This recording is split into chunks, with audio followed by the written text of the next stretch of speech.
एक प्रश्न पूछा गया है कि क्या विपश्यना से हम अपने सबकॉन्शियस माइंड को कभी देख पाएंगे। क्योंकि कहा यह जाता है कि सबकॉन्शियस माइंड ही सब कुछ है और इस अवचेतन मन का, इस सबकॉन्शियस माइंड का 90% हिस्सा ऐसा है जिसके बारे में आम व्यक्ति को जानकारी ही नहीं होती। जब अवचेतन मन यानी सबकॉन्शियस माइंड ही सब कुछ है तो फिर क्या हम विपश्यना से या किसी और तरीके से इस सबकॉन्शियस माइंड को समझ पाएंगे, जान पाएंगे? यह प्रश्न है। सबसे पहले बात करते हैं कि मनुष्य के मन के हिस्से की। मनुष्य के मन के 3 हिस्से हैं मोटे मोटे तौर पर, जो हमें पता भी चलता है, लेकिन कई बार हम इतनी सोई हुई अवस्था में होते हैं कि हमें पता भी नहीं चलता है। लेकिन 3 अवस्थाएं हैं। एक चेतन मन की अवस्था है। इसका हमें आभास होता है क्योंकि जब भी हम कोई कार्य सक्रिय अवस्था में रहकर करते हैं, यानी पूरी तरह से एक्टिव रहकर करते हैं। हम एक्टिव तो पूरी तरह से कभी नहीं होते, लेकिन जब भी हम यह मानकर चलते हैं कि हम एक्टिव हैं, हम पूरी तरह से कॉन्शियस हैं, हम काम कर रहे हैं, इसको हम चेतन मन कहते हैं, कॉन्शियस माइंड। दूसरा अवचेतन मन है, सबकॉन्शियस माइंड। यह सबकॉन्शियस माइंड ही सब कुछ है, इसलिए क्योंकि जो भी भावनाएं उठ रही हैं, जो भी विचार उठ रहे हैं, जो भी स्मृति है, जो भी मेमोरी है, वह सब इस अवचेतन मन का हिस्सा है। इसलिए अवचेतन मन का हमें पता तो है क्योंकि सारे विचार वहीं से उठ रहे हैं, सारी इन्फॉर्मेशन हमें अंदर से वहीं से मिल रही है, लेकिन हमने कभी इसके बारे में गहरे में खोज नहीं की, जांच पड़ताल नहीं की। कभी हमने इसके बारे में बहुत गहरे में इसको सब कुछ नहीं माना और चेतन मन को ही हम सब कुछ मानते हैं और उस चेतन मन में भी हम पूरी तरह से नहीं होते।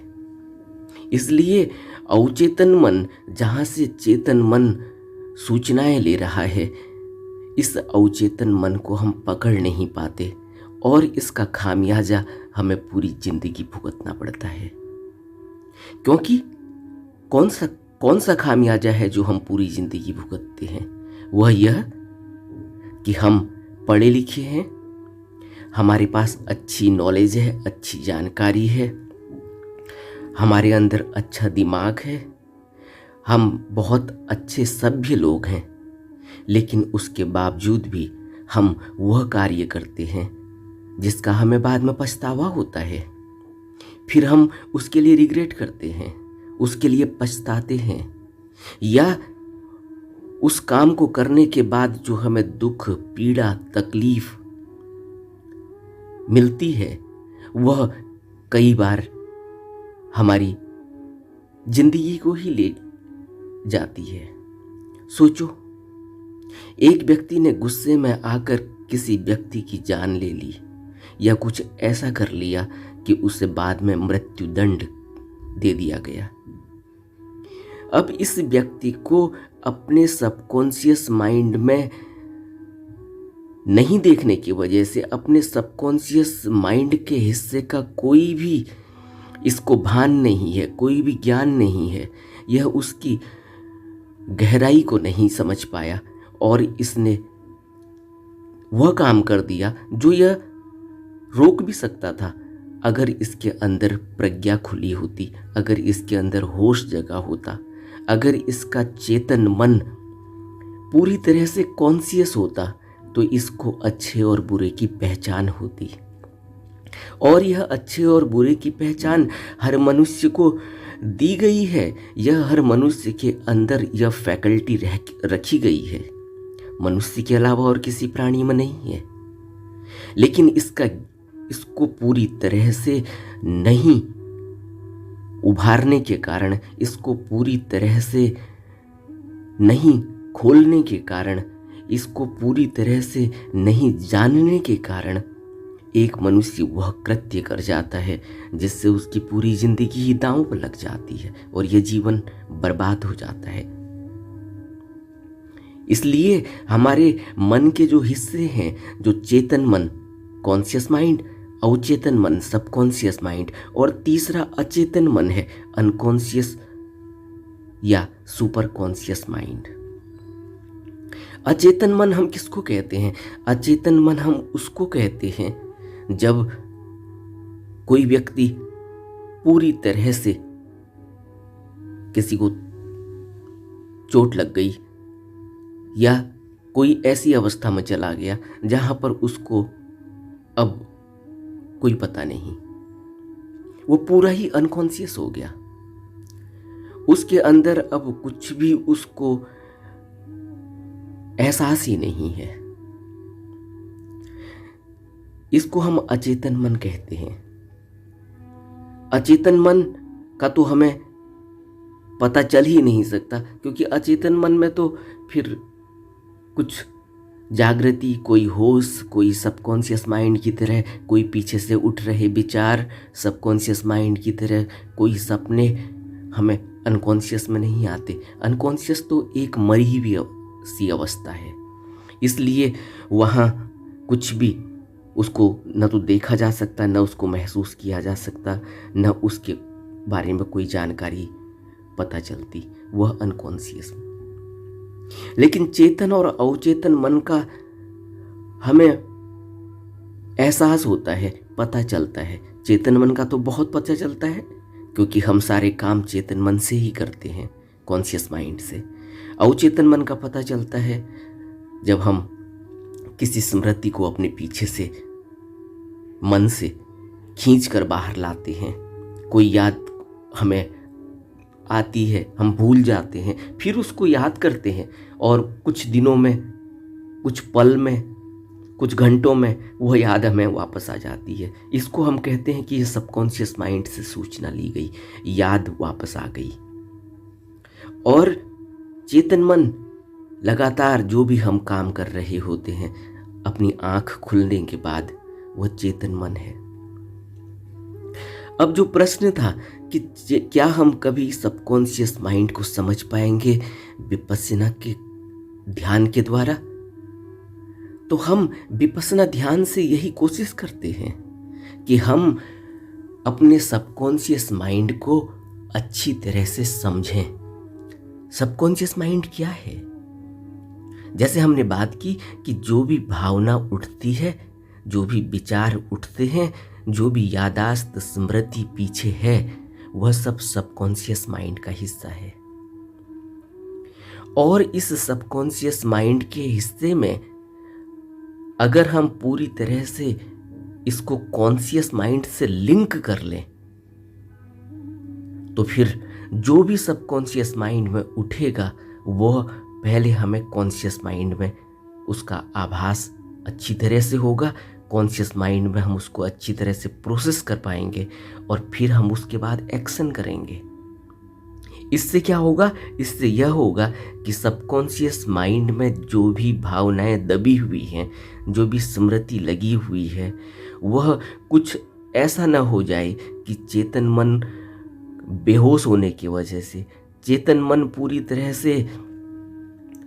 से चेतन नहीं होने की वजह से, पूरी तरह से अवेयरनेस नहीं होने की वजह से, पूरी तरह से माइंडफुलनेस नहीं होने की वजह से, जागरूक नहीं होने की वजह से हम बेहोशी में ही जैसे कोई कृत्य कर बैठते हैं, वह नहीं होगा। इसलिए विपश्यना या इसलिए ध्यान की अनिवार्यता है।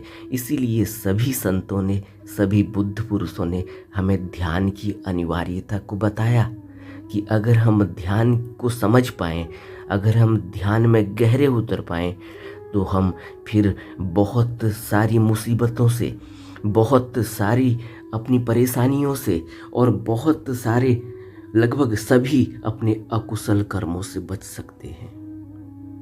हम क्या करते हैं सबकॉन्शियस माइंड से? सबकॉन्शियस माइंड से हम जितने भी अकुशल कर्म होते हैं, जितने भी गलत आचरण होते हैं, जितनी भी हमारी बुरी आदतें होती हैं, वह हमें सबकॉन्शियस माइंड से निकलती हैं और कॉन्शियस माइंड पूरी तरह से जागरूक नहीं होने की वजह से हम कृत्य कर बैठते हैं। सोचो कि एक व्यक्ति गुस्सा करता है। गुस्सा कहाँ से उठ रहा है? गुस्से की आदत उसके सबकॉन्शियस माइंड में है। वह उसने बार बार क्रोध करके उसने उसको अपनी स्मृति में अच्छी तरह से बैठा लिया है। अब वो बर्दाश्त नहीं कर पाता। कॉन्शियसनेस यानी उसकी चेतनता, उसके अंदर अवेयरनेस, उसके अंदर होश बहुत कम है कि वो गुस्सा क्यों कर रहा है। वह उन बातों पर गुस्सा कर रहा है जिस बात पर दूसरा आदमी गुस्सा नहीं करता, दूसरा आदमी उसको मजाक समझता है या दूसरा आदमी उसको इग्नोर कर देता है। लेकिन यह व्यक्ति उन्हीं बातों को जिस बात पर दूसरा व्यक्ति कुछ भी रिएक्शन नहीं करता, यह व्यक्ति वह काम कर जाता है जिसके लिए इसे बहुत मुसीबत झेलनी पड़ती है। ये क्यों हो रहा है? यह इसलिए हो रहा है कि सबकॉन्शियस माइंड में यह आदत बहुत गहरे में बैठी हुई है। ध्यान के जरिए हम अपने सबकॉन्शियस माइंड को जागृत कैसे करते हैं कि हम जैसे ही हम स्थिरता का अनुभव करते हैं, ध्यान में हम क्या करते हैं? ध्यान में हम अपने ख्याल को समस्त बाहरी क्रियाओं से, बाहरी विचारों से एकत्रित करके एक पॉइंट पर लेके आते हैं। अवेयरनेस हमारे अंदर पैदा होती है, हम जागरूक होते हैं और जागरूक होते ही मैं अपने सबकॉन्शियस माइंड से उठ रहे विचारों को, भावों को, अपनी आदतों को, अपनी स्मृति को अच्छे से देख पाता हूँ। जब तक वह चेतन मन में आकर मैं उस पर एक्शन लेता हूँ, एक्टिव होता हूँ, तब तक मैं उसको बहुत गहरे में अपने अंदर प्रोसेस कर लेता हूँ। यानी बहुत गहरे में मैं यह अंडरस्टैंड कर पाता हूँ कि क्या जो मुझे रिएक्शन करना है यह इतना ज़रूरी है, क्या जो मैं कर रहा हूँ यह इसके परिणाम क्या होंगे। यानी चेतन मन से कोई भी कृत्य हो पाए उससे पहले सबकॉन्शियस माइंड से जो वो विचार और ख्याल और स्मृति और भावनाएं और कामनाएं, तृष्णाएं उठ रही हैं, उनको मैं पकड़ लेता हूँ और उनको पकड़ते ही मैं उसको प्रोसेस करने लगता हूँ चेतन मन से कि ये ठीक है, नहीं है, इसके परिणाम क्या हैं।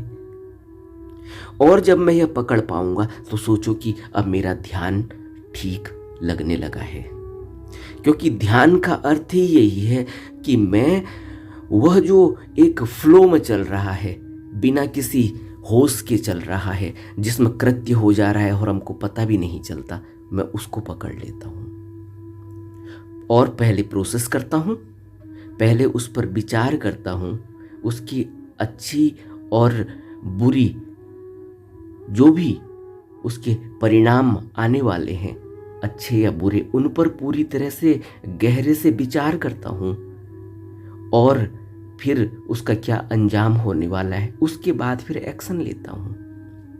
तो यह बहुत संभावना हो जाती है कि फिर मेरा जो भी कृत्य होगा वह अकुशल नहीं होगा। एक व्यक्ति सिगरेट पीता है। सिगरेट पीने की आदत कहाँ से पैदा हुई? सबकॉन्शियस माइंड में अब वो घर कर गई है, अब वो आदत का हिस्सा बन गई है। अब जब भी कोई सिगरेट की उसको याद आती है, जब भी उसको सिगरेट, जब उसको शरीर यह मांग करने लगता है, तो सबकॉन्शियस से उठी हुई भावनाएं, उठी हुई स्मृति और उठा हुआ वह मजा जिसका उसको अनुभव हुआ पहले, वह चेतन अवस्था, उसकी चेतनता में, उसकी चेतन अवस्था में पूरी तरह से जोर मारने लगता है। और कब उसकी जेब से पैसे निकल जाते हैं, कब वह सिगरेट की दुकान में चला जाता है, उसको होश नहीं रहता, क्योंकि अब शरीर, सबकॉन्शियस माइंड में बैठी हुई स्मृति शरीर पर असर करने लगी है और मन शरीर के जरिए कार्य करता है। मन जो भी मज़ा लेता है वो शरीर के जरिए लेता है, और शरीर को इस्तेमाल करने के लिए मन पूरी तरह से हावी हो जाता है, और आदत यहीं से पैदा होती है। जब सबकॉन्शियस माइंड में विचार उठे कि सिगरेट की तड़प लगी, और सिगरेट की तलब जब लगी तो शरीर में कुछ वाइब्रेशन हुई, शरीर को कुछ अनिवार्यता महसूस हो रही है, शरीर थका हुआ सा महसूस कर रहा है, दिमाग काम नहीं कर रहा है, ब्रेन के न्यूरॉन्स पूरी तरह से एक्टिव नहीं है, सुस्त पड़ गए हैं, तो वो कहता है कि सिगरेट चाहिए, चाय चाहिए, कॉफ़ी चाहिए, कुछ और नशा चाहिए, शराब चाहिए। और जब यह सबकॉन्शियस माइंड, जब यह मन शरीर पर यह आरोपण करता है, तो उसी समय अगर चेतन मन जागरूक हुआ, अगर ध्यान घटा, ध्यान से चेतन मन बहुत एक्टिव हो जाता है, ध्यान से चेतन मन बहुत गहरा हो जाता है, ध्यान से चेतन मन बहुत जागरूक हो जाता है, अवेयर हो जाता है, माइंडफुलनेस आने लगती है, live in the present moment, presence of the mind बढ़ने लगता है। तब वह वहाँ विचार पैदा होता है कि मैं यह सिगरेट अगर नहीं पीऊँ तो क्या होगा, मैं यह सिगरेट जो पी रहा हूँ इसके परिणाम क्या हो रहे हैं, मैं यह जो सिगरेट पी रहा हूँ इस सिगरेट से मेरे शरीर पर क्या असर पड़ रहा है, मैंने पहले पी थी जिसकी वजह से मेरे को आदत पड़ गई, मैंने पहले पी थी, अब जब तक मैं ये पीऊँगा नहीं तब तक मेरा काम नहीं चलता, लेकिन मैं इसको रोकूँगा, मैं देखता हूँ मैं कब तक नहीं पी सकता हूँ, अब मैं होश में देखते रहूँगा कि मेरे शरीर पर क्या घट रहा है। अब यहाँ से वेदनानुपश्ययी और कायानुपश्ययी का आगाज होता है। विपश्यना में हम कायानुपश्ययी करते हैं, काया में क्या चल रहा है, कहाँ वेदना उठ रही है, कौन से शरीर का भाग किस तरह से वहाँ वेदनाएं उठ रही हैं, वहाँ सुख दुख महसूस हो रहा है, कहाँ पीड़ा और कहाँ तलफ पैदा हो रही है, क्या महसूस हो रहा है, ये सब कायानुपश्ययी में हम देखते हैं। वेदनानुपश्ययी में हम वेदनाओं को देखते हैं कि वेदनाएं क्या हो रही है, क्या उठ रहा है, क्या परेशान कर रहा है, क्या सुख की अनुभूति हो रही है, क्या दुख की अनुभूति हो रही है। और यह सुख दुख की अनुभूति से को मैं जब देखने लगता हूँ तो मैं रुक कर देखता हूँ, और यह रुक कर देखने से ही मैं अब अपने सबकॉन्शियस माइंड से उठ रही उन भावनाओं, उन वेदनाओं को जो मन में उठ रही हैं और जो मुझे शरीर पर कृत्य का निर्देश दे रही हैं, जो मुझे कृत्य करवाएंगी, जो मुझे सिगरेट की दुकान तक ले जाएंगी, मैं उनको पकड़ रहा हूँ, मैं उनको देख रहा हूँ, मैं अब होश में हूँ। यह कैसे हुआ? यह विपश्यना से हुआ, यह ध्यान से हुआ। अगर आप वेदनानुपश्ययी करेंगे तो तब यह पता चलेगा कि कहाँ वेदनाएं उठ रही हैं, कहाँ भावनाएं उठ रही हैं, कौन से शरीर के अंग पर उसका प्रभाव पड़ रहा है। फिर चित्तानुपश्ययी देखेंगे कि चित्त पर क्या असर पड़ रहा है, कितनी परेशानी पैदा हो रही है, पसीना पसीना होने लगा है, नहीं पी रहा हूँ तो बार बार जो है गुस्सा घेर रहा है, दुख घेर रहा है, क्रोध घेर रहा है। कोई व्यक्ति बोल रहा है तो बहुत चिड़चिड़ापन घट रहा है, कोई व्यक्ति कुछ काम करने को कह रहा है लेकिन काम करने में मन नहीं लग रहा है। क्यों? क्योंकि सिगरेट से एक उत्तेजना पैदा होती है, अब वह उत्तेजना नहीं मिल रही। इस सब बात को वह चित्तानुपश्ययी में देख रहा है, वेदनानुपश्ययी में शरीर में उसका होने वाला जो अनुभव है उसको महसूस कर रहा है। धीरे धीरे उसके अंदर यह ध्यान के माध्यम से सबकॉन्शियस माइंड में से उठ रही भावनाएं, उठ रहे विचार, उठ रही स्मृतियाँ, उठ रही आदतें चेतन मन द्वारा पकड़ी जाती हैं। और चेतन मन द्वारा जब पकड़ी जाती हैं तो उन पर विचार पैदा होता है कि इसके परिणाम क्या होंगे। एक व्यक्ति रास्ते में चलते चलते स्त्री को छेड़ देता है, या कोई स्त्री इस तरह से कृत्य करती है कि किसी और व्यक्ति पर उसका असर पड़ता है। अगर ध्यान घटा हो, अगर ध्यान करता हो व्यक्ति, तो उसके अंदर इस बात का एहसास होगा कि वह अब यह सब देखकर, अपनी इंद्रियों से यह सब देखकर जो उसके अंदर विचार उठ रहे हैं, उन विचारों से अब वह जो कृत्य करेगा उस कृत्य के परिणाम क्या होंगे। माना कि किसी ने किसी स्त्री को छेड़ दिया, माना कि किसी ने किसी दूसरे की वस्तु को चोरी करने का प्रयास किया, उसके अंदर भावना उठी, प्रयास से पहले भावना उठी, कामना उठी, तृष्णा उठी। अब वो कृत्य कर रहा है, लेकिन उससे पहले ही उसके अंदर यह आभास हो गया कि इसके परिणाम क्या होंगे। इस व्यक्ति को पता भी चल सकता है जिसकी मैं चोरी कर रहा हूं, यह व्यक्ति मेरे से झगड़ा करके मारपीट भी हो सकती है, पुलिस भी आ सकती है, मेरे को थाने में भी जाना पड़ सकता है, मेरे को बंद भी किया जा सकता है कारागार में, और यह भी पॉसिबिलिटी है कि जो मैं कृत्य कर रहा हूँ इसकी मुझे सजा भी मिले। इससे क्या होगा, इससे मेरा करियर चौपट हो जाएगा। मैंने बीए किया हुआ है, मैंने एमए किया हुआ है, मेरे माँ बाप ने मेरे को अच्छी पढ़ाई के लिए बहुत पैसा खर्च किया, मैंने अच्छी पढ़ाई करी, मैंने मेहनत करी, और आज इस छोटे से किसी भी छोटी सी चोरी के लिए या किसी भी इस तरह की छेड़छाड़ से मेरा पूरा करियर दांव पर लग जाएगा। मेरे को बदनामी होगी, मेरे को लोग मेरे से बात नहीं करना चाहेंगे, मैं कहीं मुंह दिखाने के लायक नहीं रहूँगा, मुझे कोई नौकरी नहीं देगा, मैं क्या करूँगा। यह सब बातें मुझे अच्छी तरह से, यह परिणाम मेरे सामने आएंगे, और इन परिणामों से मुझे यह पता चलेगा कि मुझे अब यह कृत्य करना चाहिए या नहीं करना चाहिए। कृत्य करने से पहले मेरे अंदर चेतन मन में यह प्रोसेसिंग चल रही है, जो साधारणतया नहीं घट पाती, क्योंकि चेतन मन सोया हुआ है, उसमें कोई अवेयरनेस नहीं है, उसमें कोई होश नहीं है, उसमें कोई जागरूकता नहीं है। क्यों नहीं है? क्योंकि मैंने ध्यान कभी किया नहीं। ध्यान से चेतन मन जागरूक होता है। ध्यान से चेतन मन जब जागरूक होगा तो सबकॉन्शियस माइंड से, अवचेतन मन से जो भी विचार उठेंगे, जो भावनाएं उठेंगी, जो स्मृतियां उठेंगी, जो आदतें उठेंगी, वह आदतें पहले चेतन मन फिल्टर करेगा, प्रोसेस करेगा, उनको पकड़ेगा और फिर कृत्य को अंजाम देगा। तो जो प्रश्न था कि क्या हम विपश्यना ध्यान से या ध्यान से हम अपने सबकॉन्शियस माइंड को देख सकते हैं, उस पर हम नज़र बनाकर क्या हम उन कृत्यों को, जिन कृत्यों को हम नहीं करना चाहते, उनको हम रोक सकते हैं? बिल्कुल रोक सकते हैं। यही तो ध्यान का मुख्य कार्य है, यही तो ध्यान करने की मुख्य वजह है कि मैं कोई भी अकुशल कर्म न करूं। बुद्ध ने क्या कहा?